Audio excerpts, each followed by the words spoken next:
ایک صاحب میرے پاس آئے، اللہ کہنے لگے مجھ سے ذکر نہیں ہوتا، تسبیح نہیں ہوتی، کچھ نہیں ہوتا، میں ذکر کرنا لگتا ہوں مجھے گالیاں آ جاتی ہیں، کیا کروں؟ کہا کہ میں دیتا نہیں ہوں، پر منہ پہ زبان پہ گالی جاری ہو جاتی ہے، آپ لفظ پہ غور کیجئے، گالی جاری ہو جاتی ہے، میں دیتا نہیں ہوں، زبان پہ گالی جاری ہو جاتی ہے، کیا کروں؟ کہ ممکن ہے کہ میری زبان پہ ذکر ہو۔ تو میں نے اس سے پوچھا کہ کیا کرتے تھے؟ اس کا کوئی پیشہ ہے مناسب نہیں۔ والد کیا کرتا تھا؟ اس کا بھی پیشہ تھا، اس پیشے کا اثر، اس رزق کا اثر، اللہ نے اپنا نام چھین لیا۔ دولت ہے، سب کچھ ہے، مال ہے، دنیا میں ظاہری عزت ہے، پر اللہ نے اپنا نام، اپنے نام کی لذت، اپنے نام کی حلاوت چھین لی۔ میں نے اسے کہا صرف اور صرف درود پاک پڑھ، بس صرف درود پاک۔ کہ نہیں پڑھ سکتا۔ میں نے کہا پڑھے گا انشاءاللہ۔ میں نے اسے عرض کیا کہ میرے سامنے 11 دفعہ بیٹھ کے درود پاک پڑھ، جو درود تجھے آتا ہے 11 دفعہ بیٹھ کے پڑھ، درود پاک پڑھ۔ اور 11 دفعہ پڑھا، اس کی زبان پہ نہیں آ رہا تھا، آتا تھا پر زبان پہ نہیں آ رہا تھا۔ اس نے پڑھا پڑھا پڑھا، اور اللہ کے نام کی برکت ہے۔ کیوں؟ میں نے درود کیوں بتایا؟ کہ اللہ کے نام کی برکت ہے کہ درود پاک وہ واحد عمل ہے، فرمایا اگر ریاکاری دکھاوے کی نیت سے بھی پڑھو اللہ کہتا ہے قبول ہے۔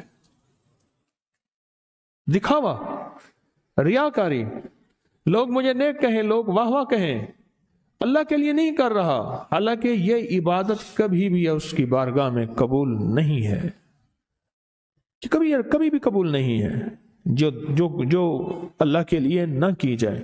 اور اللہ کہتا ہے نہیں، مجھے اپنے حبیب پہ درود اتنا پسند ہے کہ درود پڑھو اور جس حال میں پڑھو، حالانکہ مومن ریاکار تو ہو ہی نہیں سکتا، جس حال میں پڑھو میں قبول کروں گا۔ میں نے کہا میری دل میں اللہ نے یہ بات ڈالی اسی وقت، اور یہ دلیل کے ساتھ ڈالی۔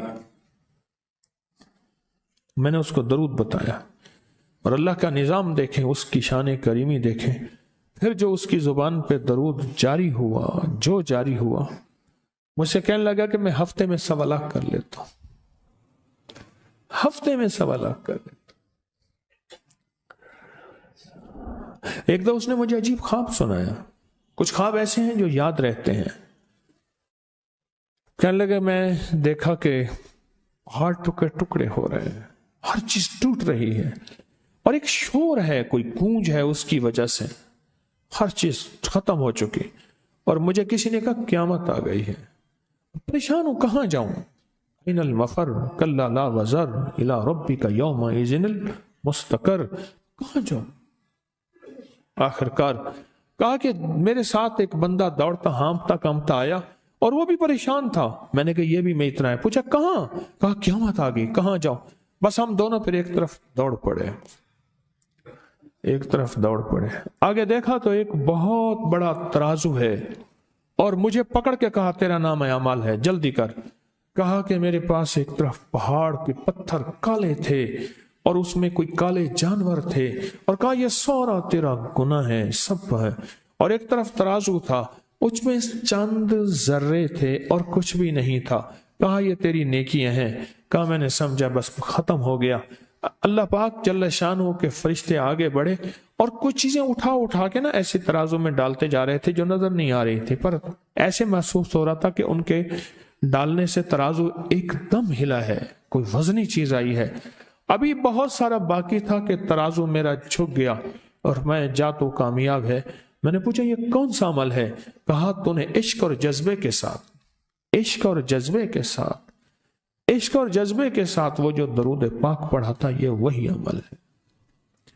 میں قیامت کے دن بندہ جائے گا قبر میں، جب بندہ جائے گا تو وہ بندہ جو ہے پریشان ہوگا، تو اچانک ایک دروازہ کھلے گا، اس میں روشنی آئے گی، اور ایک نیک جوان صالح خوبصورت اس کے ساتھ بیٹھے گا، اور اس کے ہر سوال کا جواب دیا جاتا جائے گا، جیا جاتا جائے گا، ہر سوال کا جواب،